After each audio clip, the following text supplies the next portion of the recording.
Kelowna Detachment Commander Brent Mundle joins us on Upfront today. Thanks for coming here. Thanks very much for the invite, Tim. Let's talk a little bit about your personal background first of all, and how you became a police officer. Now, my understanding is your dad was a police officer, and I guess your passion was always probably kind of there.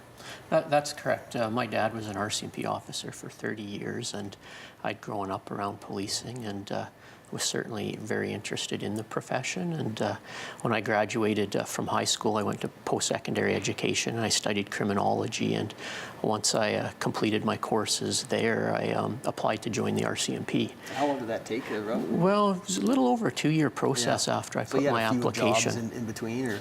That's correct. Yeah. During that 2-year grace period, I'll call it, I worked in loss prevention for retail stores, as well as I had a job with a security alarm company installing and monitoring security systems. Does it help having a father as a police officer getting into Regina?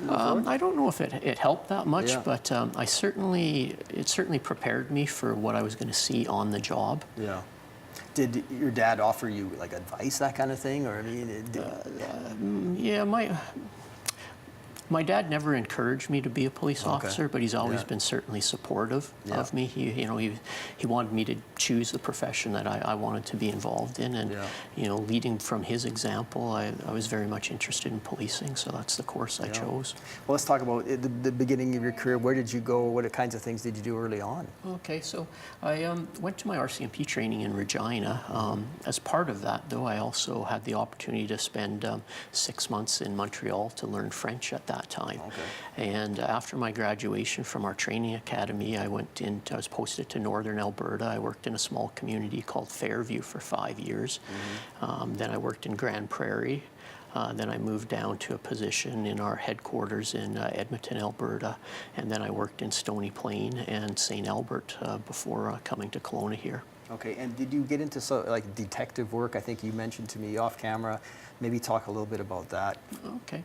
I've had a number of opportunities actually, and during my career, and when I initially joined the RCMP, my goal was always to be a detective and investigate serious crimes. So obviously that doesn't happen overnight. You have to prove yourself, and so I spent a few years doing that in the early part of my service, and I eventually made it into one of those specialized units, and an area I very much enjoyed. I was exposed to investigations, everything from homicide to serious assaults, and it was an area of work that I really enjoyed. It's fascinating. Are you the guy that sits in the little room there and interviews the bad guy kind of thing? Yeah, that was one of the job aspects of that, was sitting down and interviewing offenders and witnesses and victims, and it was very interesting work. Was there ever guys you got in there that you thought, oh, this guy's guilty, but then maybe he wasn't, or vice versa, for example? Oftentimes, through those interviews, you can make a determination that perhaps the person you are speaking to isn't responsible. And that's a key thing. We don't go into those interviews closed-minded. And there's occasions when that would happen. You'd go in there, and after the conclusion of the interview, you'd come away thinking, this guy isn't responsible. Yeah. Why do you think you were able to advance your career from I guess, constable to to detective to superintendent to chief watch commander, or that type of thing? Is there something in there, do you think, that the skills that you had that maybe other people liked? Well, as I mentioned earlier, my initial goal was to become a detective or something along that. And when I reached that goal, other opportunities and things started to become available to me, and I wanted to take on new and more responsibilities and challenges. And fortunately, I had people that supported me in doing that, and things have just sort of evolved to where I am today. Do you have a highlight from those years of something, somebody you put away, or? There's a couple, investigations that I think back on that, I'm happy with the way they turned out and the work and the effort that I put into them. But some of those, they don't necessarily have to be a big investigation. Sometimes it's just a small thing where you're dealing with someone that's had a home that's broken into. You've solved that, and then, they've written you a letter of appreciation. And the impact that's had on an individual has been very rewarding. Okay, well, let's talk a little bit about your new role as the Right. detachment commander here in Kelowna, I guess. What do you see as the role, first of all?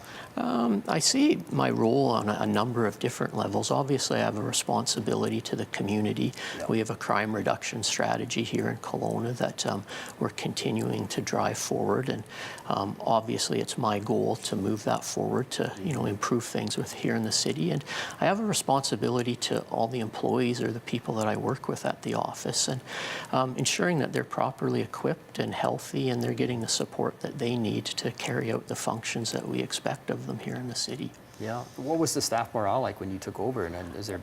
I think morale was generally good when I arrived here.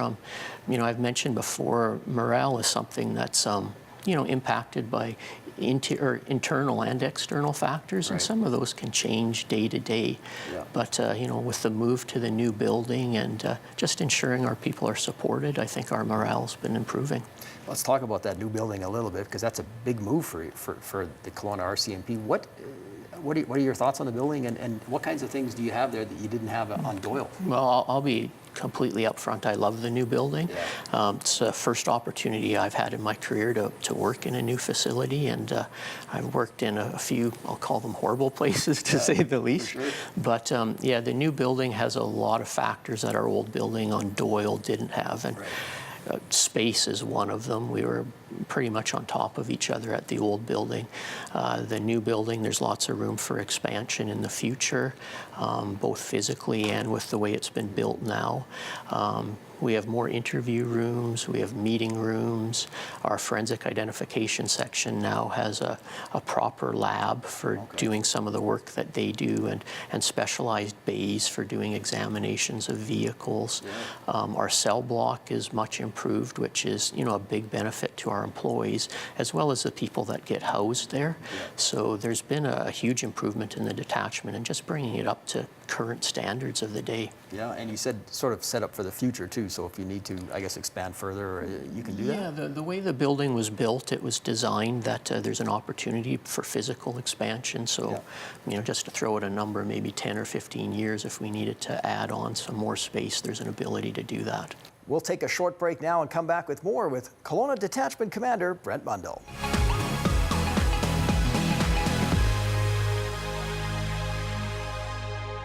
Welcome back to Upfront. We're going to talk a little bit now about the Kelowna crime rate. We used to be the #1 in the nation, a dubious distinction for sure. I believe in 2012, we're still top 5 when it comes to the crime rate. What do you make of that?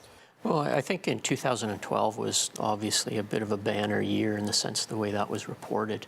And we've been steadily declining since that point to this year, where we're now in the 5th position. Yeah. Those are census metropolitan statistics. So the way those are based on is the population rates. And they're somewhat dubious in the sense that Kelowna does have a smaller population compared to a number of the other communities in those census metropolitan areas. So small changes can show a large impact on our crime. What I take from the recent stats that were released is that we've had a steady decline with respect to our violent crimes, but we have noted an increase in our property crimes. Okay. And that's something that we've been working on with our community crime reduction strategy. Well, let's talk about what kind of crimes are we seeing here that, say, would be higher than the national average? So some of the things that we're seeing locally in the community are property crimes, so theft related. And there's 2 primary areas, and that's theft of bicycles as well as theft from autos. Right. And in the 2 years that I've been here, we've seen a steady increase in that, despite all of the crime prevention efforts and such that we've put into those areas. Is drugs a problem, an underlying problem because of the theft? Yeah, and I would suspect there is a correlation between the two. Oftentimes, theft of bicycles, theft from vehicles, they're very opportunity-based crimes. And, what we're seeing is the items that are stolen in those cases are often being traded or sold for the purchase of drugs. Right, and that brings us to another viewer's question. Let's take that question right now. We've had a dramatic increase in break and enterings, in theft, and that in our area over in West Kelowna, I believe that all the crime statistics in Kelowna are still showing similar thing, that we're at a much higher rate than the majority of Canada. So that reiterates the point you just made, that the fact that there's that appearance that there is a lot of theft and break and enters in this community, and I've been here about 15 years and I see the same thing. It seems to me you really have to put things away or lock them up, otherwise they go missing, right? Yeah, and I'll point that or direct that into some of our crime prevention activities. You know, with respect to theft from autos, what we're typically seeing is they're vehicles that are left unsecure, or vehicles that have valuables and such which are within easy sight. Right. And people are targeting those, as well as the theft of bicycles as well, the bikes that are being unlocked, and some of those bikes are of great value. And you know, as I mentioned, there's a certain amount, or part of this is involved in our drug culture that is present. Do you want the citizens to be more aware of that in terms of crime prevention? You know, like take some responsibility, for example? Yeah, and I think you know, the big shout out that I could give is, you know, people to lock up their items and remove valuables from their vehicles as well. You know, we do have a bike theft prevention program within the city. You know, I'll put a shout out. It's called 529garage.ca, and there's also an app, and people can go to that app or the website and register their bikes on there, and it helps us return bikes and identify stolen bikes. Okay, now let's talk a little bit more about the little more serious crime, the violent crime, for example, assaults and that kind of thing. Where do we sort of stand in regard to the national average? Okay, well, the recent crime severity index that came out from 2006 to the present day, we've seen roughly a 29% decrease with respect to is that similar across the country violent too? crime. I think generally across the country there's been a slow decline in violent crime, which obviously is a you know, a good thing. Yeah. Now, some people will say the more police officers you hire, the higher the crime rate's going to go up because you're catching more people, for example. I mean, drinking and driving would be an example. There are people drinking and driving probably at all hours, but if you catch them, I guess the crime rate goes up. What are your thoughts on that? Yeah, there's a certain truth to that. You know, obviously with some of our crime stats, they're driven by the proactive work that our police officers do. And when I say proactive, when they're not responding to calls for service, we want them actively out there, you know, seeking to disrupt the criminal people in the population. So, you know, our impaired driving stats are quite high in Kelowna, but that's as a result of increased enforcement that we do, as well as some of our drug stats and stats involving prolific offenders. So people that are released on conditions from court and such, you know, we actively follow up with them regularly to ensure that they're meeting and following those conditions, and when they aren't, that leads to charges. And is distracted driving the new drinking and driving in some respects? I mean, it's not hard to see guys doing it while they're driving, right? Yeah, distracted driving is, you know, an area that our traffic unit and our detachment as a whole focuses on. Obviously, it is I don't want to relate it to impaired driving, but it's certainly causing collisions and, you know, putting people in dangerous situations because they're not paying attention to their driving. We will take another short break and come back and talk about problems that all police departments are facing in the country, including the opioid crisis.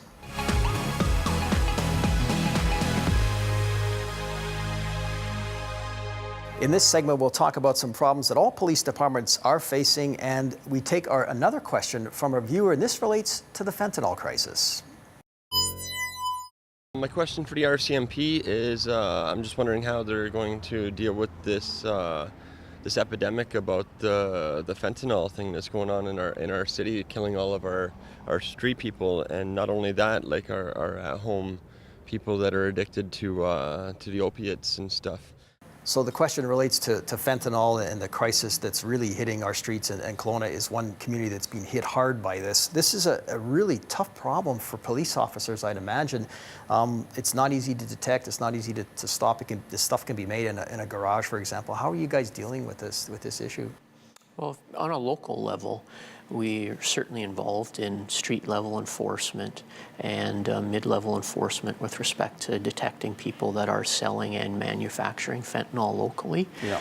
We've also partnered with Interior Health and other agencies within the community to address or assist substance abuse users. Mm-hmm. Obviously, there's Interior Health has the supervised injection site here in the community, and we've been assisting assisting people with, moving towards that direction so that they can get the assistance that they need there. Yeah.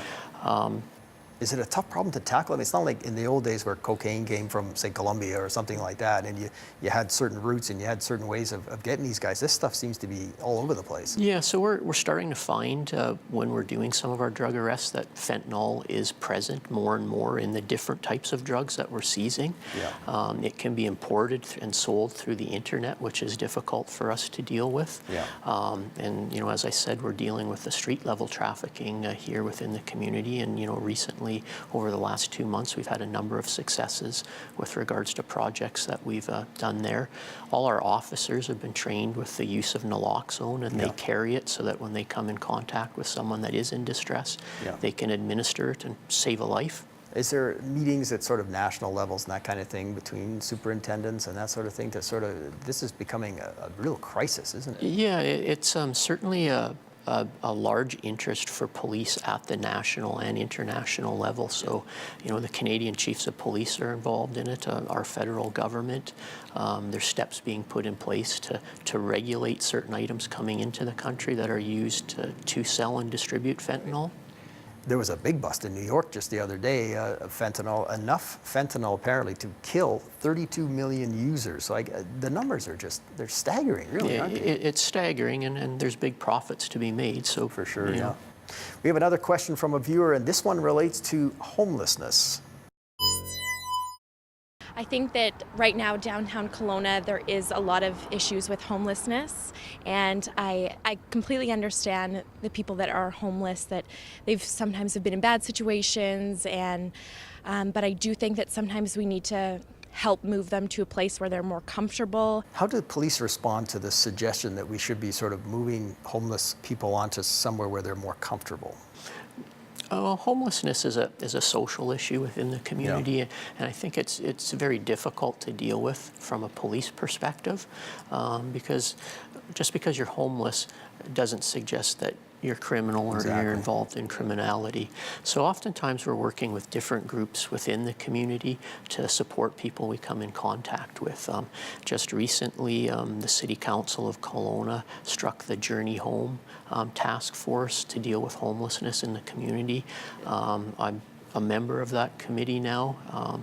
I'm looking forward to being involved in that and to see what direction within the community we can establish to assist these people on a much broader level to provide them with all the services that they need. Yeah. How do you balance sort of between one citizen's wanting them to sort of move along and then their own rights to be there? Right. For example. And I think that comes down to a lot of discretion with our police officers on a day-to-day basis, because they realize that these are people in need and in crisis. So we're not taking a strong stand in the sense that forcing people into doing things that they're not able to do. Okay, and I want to touch just a little bit on another drug that's going to soon be legal, and that's marijuana. I guess maybe just your thoughts on the process that's happening and sort of what that might look for you guys. Okay. Well, I think certainly once that legislation is introduced, it's going to change the landscape. There's going to be a number of areas in policing that we're going to have to adapt to and change. None of the Cannabis Act is still working its way through the government. There's been no legislation passed, so it's hard to comment to say what it's going to look like or what the laws are going to be in a year's time or less than a year's time from now. All right, well, we'll take another quick break, our last one, and we'll come back and talk a little bit about technology and how that helps the bad guys and also the good guys.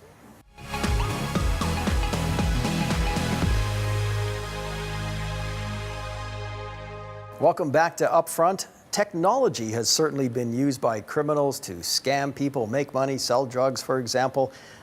This must be a real challenge for police departments.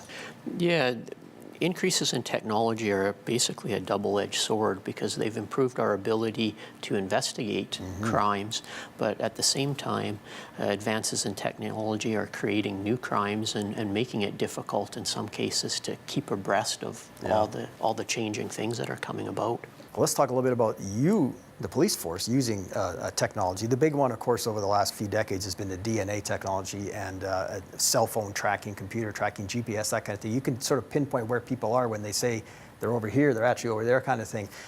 Those kinds of things must really help you guys when you're investigating a serious crime. Yes, for sure. DNA, for example, has been around for a number of years, but each year new technology becomes available and it's more and more refined, so we need smaller samples to get to... You can just touch someone now, really? Yeah, to get DNA profiles.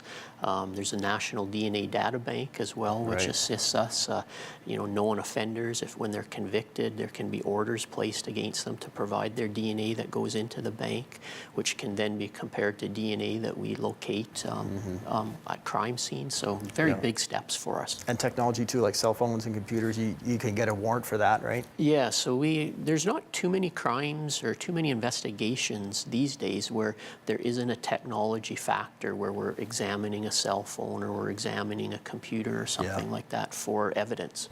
I want to touch base just on in the 70s and 80s, you had these serial killers, they would kill 20, 30 people. You just don't see that anymore. Is that because of DNA? Since DNA's really been around, these guys, I think the police are catching them a lot sooner. I can't say for certain that some of these individuals still aren't out there operating, but it has assisted us significantly, because with the advent of DNA, you can now link different crimes together, right? That we may not have been able to do conclusively before. And it helps with cold cases too, right? It does, exactly. And I think there's been a number of instances where cold cases have been solved as a result of a DNA profile. Yeah. We have one more question from a viewer. It's related to post-traumatic stress disorder that RCMP members may suffer. My main concern is what's being put in place to support members so that they are serving the public to the best of their ability, but they're also being supported for some of the trauma that they experience that causes them to act out in some of the ways that we have seen. I don't think anybody goes into this field who doesn't want to serve and do well for the public. But things do happen and people are affected by that, and I'd like to see them supported in a way that they can do the best they can, and as well as addressing any concerns that the public have when a few people act out in a way that colors things badly for the organization as a whole. So I guess the question really sums up in what kinds of supports are there for RCMP members, for example, who have suffered a traumatic incident? Okay. I know, just speaking for myself personally, over the years that I've been in the force, there's been a huge increase in the focus with respect to post-traumatic stress disorder and other significant mental health things that impact police officers. So it's much more easily talked about within the work environment now. We have a number of internal processes. We have peer-to-peer programs. Recently, over the last year, a number of us have gone through training called Road to Mental Readiness. And it helps us establish resiliency and such to some of the traumas that we see in day-to-day work. And regularly what we're doing now is when officers are involved in traumatic events, we're doing a lot more critical incident stress debriefings and such afterwards to address those issues. Is it a lot different than when, say, you were a constable? Yeah, I know back in the day when I first started, many of those supports weren't there. And you went to a traumatic incident and afterwards you were just kind of left to deal with it on your own, and if you were experiencing any issues, it was very difficult to bring that forward to your coworkers, whereas I think the environment now is completely done a 180. Yeah, okay. Well, that just about wraps up our talk. I wonder if there's any final thoughts or messages that you have. For example, if someone's considering, for example, a career as an RCMP member, what would you suggest to them? I'd certainly advocate for anyone that's interested in becoming a police officer or an RCMP officer. I've, just over the recent months, I've had different people contact me about getting a job with the RCMP, and it's been an incredible career for myself. I look back, I don't have any regrets, and I think for people that want a challenging career, something that's not the same day to day, and they have a desire to see the country, joining the RCMP is a great way to satisfy some of those desires. All right, well, thanks for joining us and taking the time out to do that. Thanks very much, Tim.